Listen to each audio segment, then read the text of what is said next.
Hello YouTube and happy Thursday. First things first, I've gotten 2 requests, one of them actually life-threatening, to show my spice rack. So here it is, Rock. And while I'm here, you can also see all of my under cabinet lighting, which is what helps me see what I'm doing. Those are little 20-watt high-power xenon pods, and they're on a dimmer over there on the wall. Anywho, on the left, on the top, miscellaneous tall things that wouldn't fit on the lower shelves. Over on the right on the top, the full Tango spice collection. And everything else is alphabetical, going from A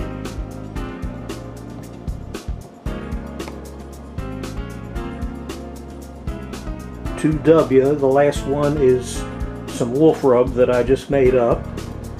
More about that later. Okay, you two.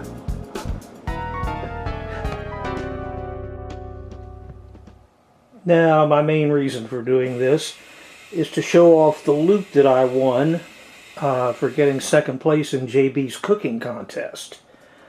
There's one package that hadn't shown up yet, but this is all the rest. On the left, starting with a full case of canned stuff from Allen's Foods.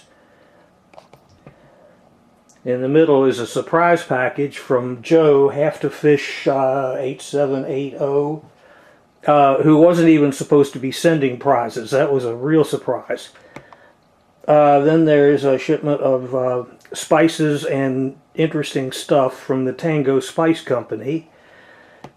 And on the far right, my first mix-up of the Wolf Rub Spice Blend donated by Larry Wolf.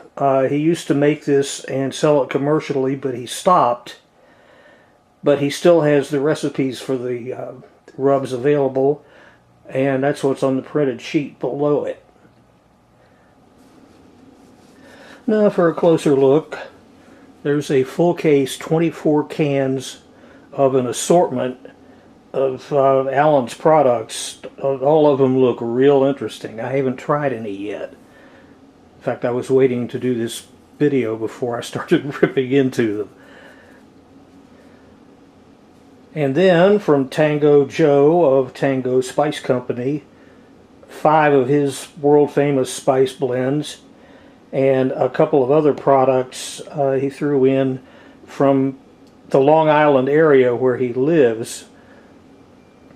I haven't tried them yet, but one of them is a Vidalia onion barbecue sauce, which has to be killer.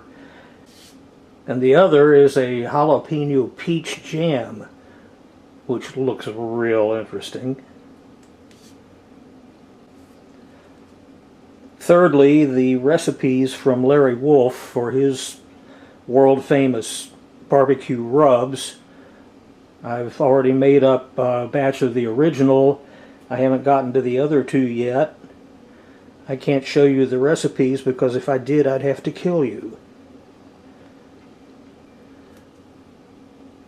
And then the surprise bonus package from Joe, Have to Fish. He was one of the contest sponsors, and he was giving a knife set to the first place winner. There was no mention of anything for second place, and this is what showed up. A new jug of Slap Your Mama, which is good because my last old one is just about empty.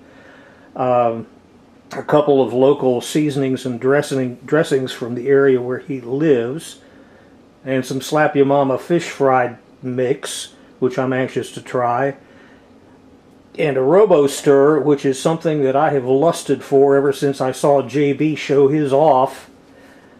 It's an automatic stirrer for doing things that require constant stirring that you don't have time to bother with, and I've just did a little test run with it, and I'll show you a clip of how it works. It's an amazing little device. Anywho, shy of the package that's still on its way from Rudolph's Food Products, this was the loot that I got for that second place win. I'm pretty impressed.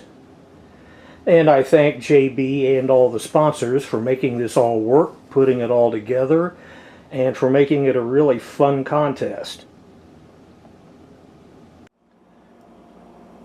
Making up the gravy for the turkey, I'm getting my first chance to use this little monster. I'm starting out with the combination of the drippings and the stock. And I'll just hang out and let it do the stirring. As soon as that gets warmed up, I'll add the flour and spice mixture, which actually is probably about now.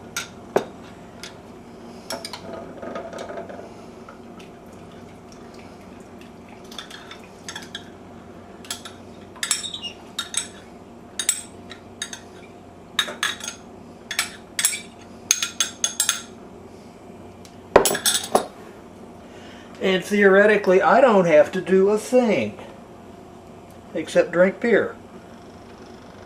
The little thing is a hoot to watch. I just dumped in some black sesame seed and some herbs, and I'm letting it do all the stirring. Kicked it up into second gear, and it's just having a merry old time in there. Gravy done, taste tested, ready to go. And I didn't do a thing but watch. I love it.